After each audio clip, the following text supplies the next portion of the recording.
నమస్కారం. అక్షర్లిప్కి స్వాగతం. జూన్ 29 జరిగే సంఘటనల గురించి తెలుసుకుందాం. 1757 రాబర్ట్ క్లైవ్ ముర్షిదాబాద్లో ప్రవేశించి మీర్ జాఫర్ను బెంగాల్, బీహార్, అస్సాంలకు నవాబుగా ప్రకటించాడు. 1914 ఆస్టరాయిడ్ 791 పేరు అని జీ న్యూస్ మిన్ కనుగొన్న రోజు. అలాగే 1922 ఆస్టరాయిడ్ 979 పేరు ఇల్సేవా అని రిన్ముత్ కనుగొన్నారు.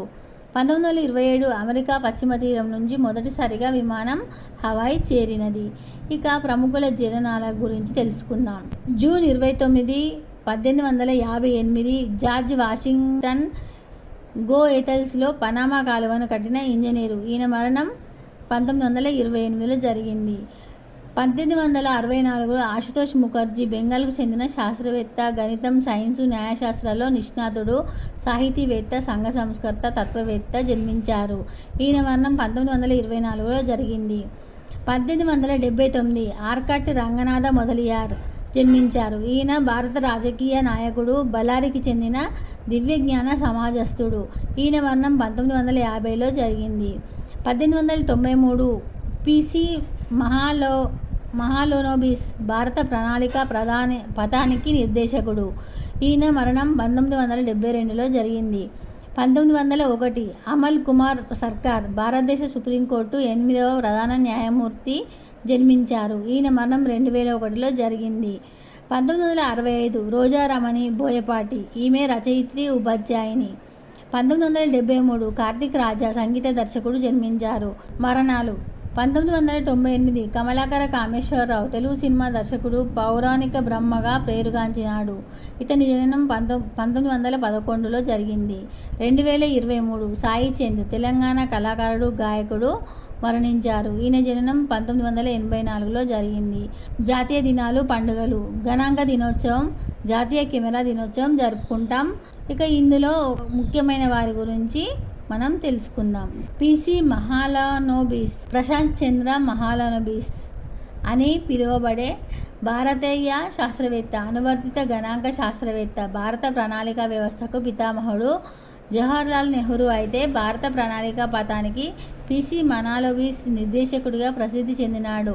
అతను గణాంక కొలత అయిన మహాలనోబిస్ డిస్టెన్స్ ద్వారా గుర్తింపబడ్డాడు. అతను భారతదేశ మొదటి ప్లానింగ్ కమిషన్లో సభ్యుడు. ఇండియన్ స్టాటిస్టిక్ ఇన్స్టిట్యూట్ను స్థాపించారు. ఇతని జననం 1893లో కోల్కతాలో జన్మించిన మహాలనోబిస్ భౌతిక శాస్త్రంలో శిక్షణ పొంది అధ్యాపకుడిగా ప్రిన్సిపల్గా పనిచేసి రిటైర్ అయినారు. అతనికి గణాంక శాస్త్రంలో గల ఆసక్తి కారణంగా ఆ రంగంలో నైపుణ్యం సాధించి చివరికి ఆ రంగంలోనే జగత్ప్రసిద్ధి చెందినాడు. గణాంక శాస్త్ర రంగంలో అతని సేవలకు గుర్తింపుగా లండన్లోని రాయల్ సొసైటీ ఫెలోగా ఎన్నికయ్యారు.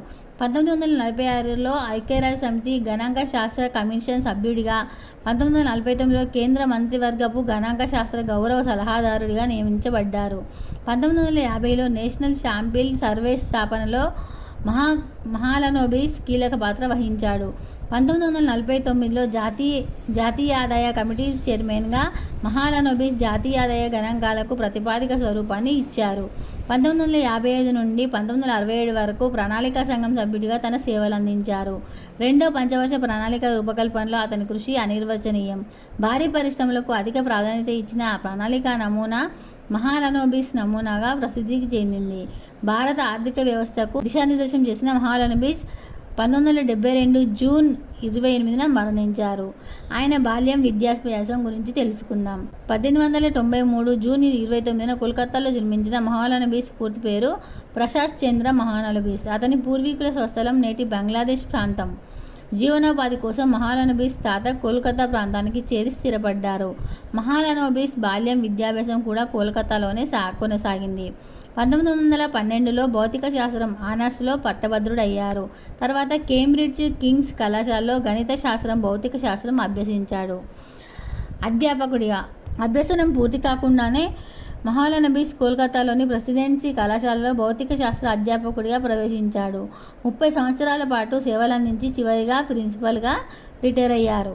గణాంక శాస్త్రవేత్తగా ప్రెసిడెన్సీ కళాశాల అధ్యాపకుడిగా ఉన్నప్పుడే గణాంక శాస్త్రజ్ఞుడిగా ప్రసిద్ధి చెందినాడు. అతను గణాంక శాస్త్రంలో చేసిన సేవలకు గుర్తింపుగా 1945లో లండన్లోని రాయల్ సొసైటీ ఫెలోగా ఎన్నికయ్యారు.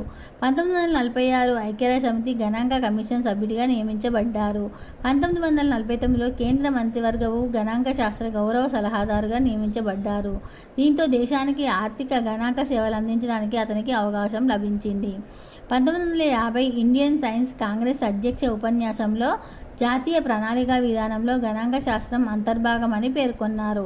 భారతీయ గణాంక శాస్త్ర ఇండియన్ స్టాటిస్టిక్ ఇన్స్టిట్యూట్ స్థాపనలో ఇతను ప్రముఖ పాత్ర వహించారు. స్థూల జాతీయోత్పత్తి సంబంధిత ఇతర అంశాలను అంచనా వేయడం ఈ సంస్థ బాధ్యత. జాతీయ ఆదాయ కమిటీ చైర్మన్గా మహాలనబిస్ జాతీయ ఆదాయ లెక్కలకు ప్రతిపాదికన స్వరూపాన్ని రూపొందించారు. 1933లో భారత గణాంక శాస్త్ర పత్రిక సాంఖ్య ప్రచురణను అతను ప్రారంభించాడు. 1940లో శాంపిల్ సర్వే మీద అతను సాగించిన పరిశోధనల ఫలితంగా 1950లో నేషనల్ శాంపిల్ సర్వే స్థాపితమైంది.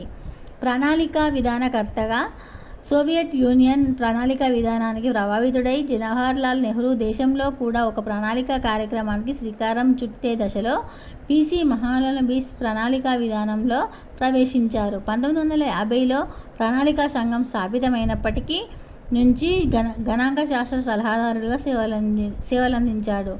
1955 నుండి 1967 వరకు ప్రణాళికా సంఘం సభ్యుడిగా నియమించబడ్డారు. ముఖ్యంగా భారీ పరిశ్రమలకు ప్రాముఖ్యం ఇచ్చిన రెండో పంచవర్ష ప్రణాళిక రూపకల్పనలో పిసి మహాలనబిస్ పాత్ర అనిర్వచనీయం. ఇది మహాలనబిస్ నమూనాగా ప్రసిద్ధి చెందినది. వర్తమాన ఆర్థిక వ్యవస్థకు ఉపయోగకరమైన ప్రమాణాలను మహాలనబిస్ రెండో పంచవర్ష ప్రణాళికలో ప్రవేశపెట్టినాడు. ప్రణాళిక ఆలోచనలకు నిర్దిష్ట రూపం కల్పించడంలో మహాలనబిస్ ఎంతో సహకరించాడు. అవార్డులు 1944లో ఆక్స్ఫర్డ్ విశ్వవిద్యాలయం నుంచి వెల్డన్ మెడల్ పురస్కారం, 1945లో లండన్లోని fellow of the royal society సభ్యత్వం, 1957లో అంతర్జాతీయ గణాంక సంస్థ గౌరవ అధ్యక్షుడిగా హోదా పొందాడు. 1968 భారత ప్రభుత్వంచే పద్మవిభూషణ్ పురస్కారం పొందినాడు. ఈ వీడియో కనుక మీకు నచ్చినట్లయితే లైక్ చేయండి, షేర్ చేయండి. అలాగే మా ఛానల్ సబ్స్క్రైబ్ చేసి పక్కనే ఉన్న బెల్ గంటని యాక్టివేట్ చేసుకోవడం అస్సలు మర్చిపోవద్దు. ధన్యవాదాలు.